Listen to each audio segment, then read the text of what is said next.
When we deploy an application into a public cloud, how does that affect our ability to troubleshoot problems? Do we have enough visibility? I'm Paul Offord, CTO at Advanced 7, and in this video I'm going to focus on an investigation of a performance problem that we experienced with an application hosted in AWS. I'll show you how we investigated the problem and how we resolved it. When considering moving a workload to a public cloud, a critical consideration is how quickly can we troubleshoot problems that arise.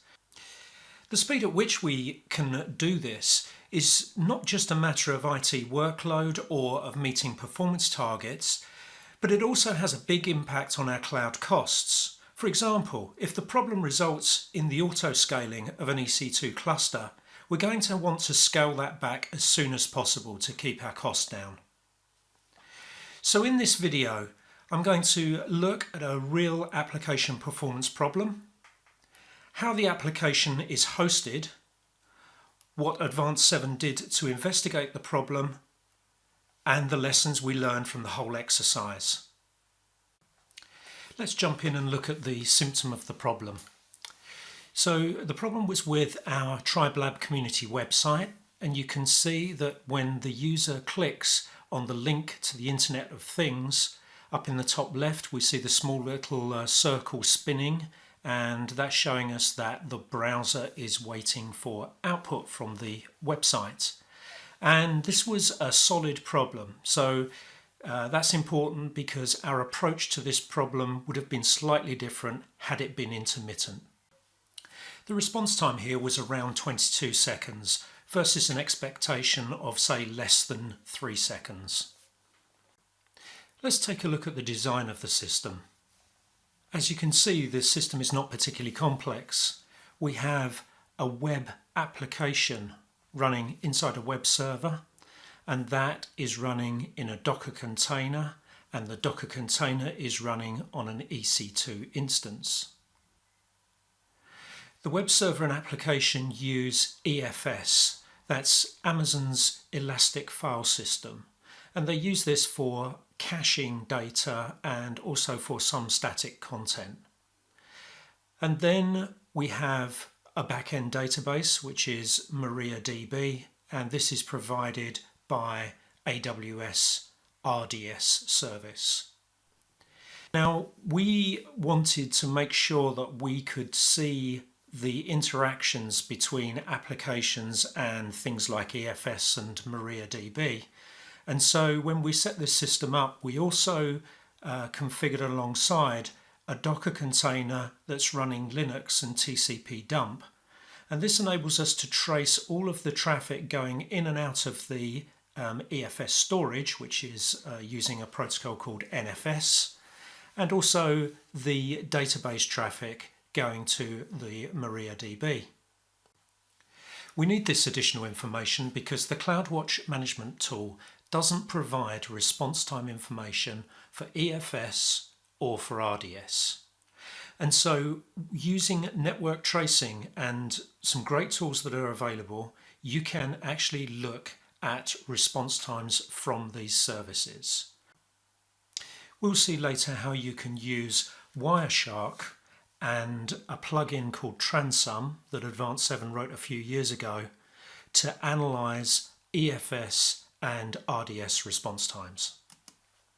Let's now switch into CloudWatch and see what we can do. If this were an intermittent problem, my starting point would be the load balancer logs for this application. But since this is a continuous problem, I'm going to start by looking at CPU metrics, in particular my CPU credit availability. Before I do this, I must find the EC2 instance that's running my website container. We start by going to Elastic Container Services, and that shows our clusters, and we only have one cluster with all of our containers in it. And we come down here and we find the particular container. So we can see that that will be targeted at an EC2 group called ECS TribeLab Website Community. So let's go there. And here's our EC2 target group, and we can see we actually only have one EC2 instance in that group. And if I click on that instance, we go to the actual instance definition, but most importantly we go into the monitoring statistics. So we can see CPU utilization there, but the one I'm interested in is a bit further down, and it's this value here, CPU credit balance. And you can see that the credit balance is good and is actually growing. So this doesn't look as though this is a CPU resource issue. How about local block storage? Maybe that's causing the issue. If we just flick back and take a look, you can see that disk reads and disk writes are all negligible. So this wouldn't appear to be the cause either. Now you may be wondering, why haven't we looked at memory? And you'd be quite right.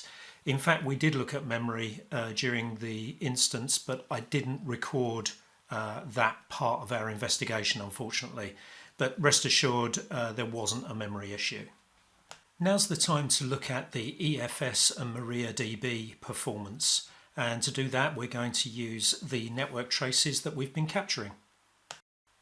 So here's Wireshark started and ready to go. And this is the file that we're going to look at. It's got the NFS traffic in it to the EFS volumes. So let's load that up. Now I've loaded this up with the default profile in Wireshark, and I have a profile specifically set up for Transum, so we're going to switch into that. And that gives us these additional columns. Now we're not getting any statistics for NFS at the moment. NFS is running on port 2049 on the EFS server. And the reason for that is because by default Transum doesn't do the analysis for port 2049.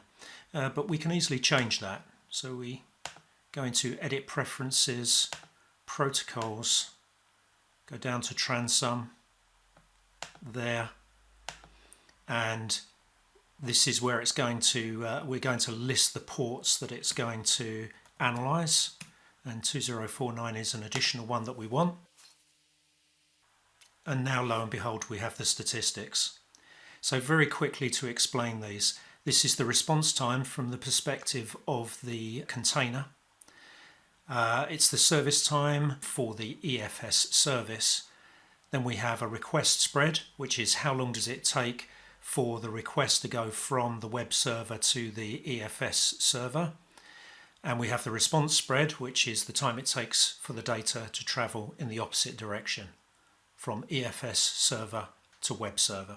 Something we can do very quickly here is to reorder the data by response time. So I'm going to do it by descending response time, and I'm going to scroll to the top to look for the high values, and wow, lo and behold, 5-second response times for some of the EFS requests.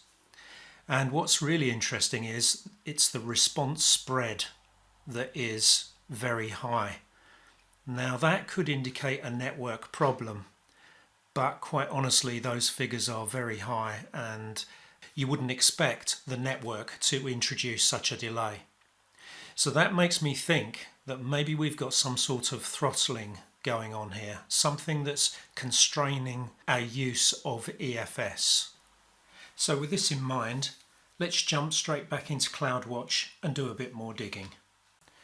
This time, rather than go through the services interface, we're going to go straight into CloudWatch. And here we see a number of options on the left, and we can come down here and look at metrics, and we can choose EFS, and we're going to look at file system metrics. Now the counter that we're particularly interested in, or there are a couple, this burst credit balance is one, and the other is permitted throughput. And as you can see here, there's a particular concern. If we look at the permitted throughput on its own, you can see that we've had periods where we've got good throughput allowance, but then we crash down to almost nothing. In fact, we're being allocated 248 kilobytes per second throughput, which is not very high at all. And so this appears to be the cause of our problem. And the reason for this is because with every instance that you purchase or you configure from Amazon, you are given a certain allocation on EFS throughputs. And it works on a credit basis, just like CPU. And in this case, we'd used all of our credit. And so then the cloud service began to apply a constraint on our further use of EFS. Now, the long-term solution to this was to move some cache systems off of the EFS file system and onto local block storage. But the immediate cause was this constraint in EFS. Let's take a look at what we've learned. One of the advantages of cloud is it's very easy for you to flex the solution. Upgrading can be just a matter of clicking a few buttons. But you can run into problems, and if we had have just tried, say, upgrading our EC2 instances for the problem that we investigated here, it would have made no difference, as the throughput credits relate to the volume of data that you have stored on the EFS volumes. And so, as with all IT problems, when the cause is not immediately evident, it's always worth doing that extra bit of investigation to establish the root cause before deciding what to do about the problem. Even if you're lucky enough to have an APM solution monitoring your web application, they do have blind spots. So, for example, they probably wouldn't have found the EFS constraint that we discovered in this exercise. Using log data, in particular if it was an intermittent problem, using things like a load balancer log to look at response times is a great way to go, and that will get you into the right time frame.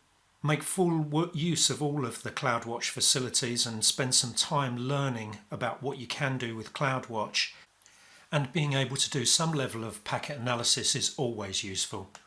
And you saw how simple it was for me just to use Wireshark just to look at response times when we have that Transum plugin activated. The good news is that I felt that the visibility into the environment was adequate. I think you need an understanding of the constraints in a cloud environment. You need to understand things like CPU credits and how to drive CloudWatch to find out what's going on. But given those things, I think there is adequate visibility. Now, of course, this is when running with EC2 instances. We can go to further levels of abstraction through containers, and in this case this was a container-based application and we were able to deal with that.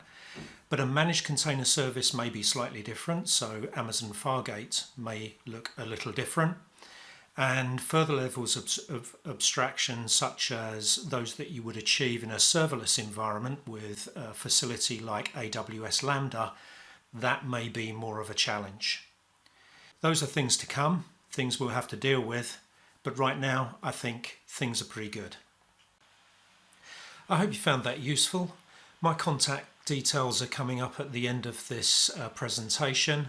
And in the meantime, thanks very much for watching, and we'll catch you next time.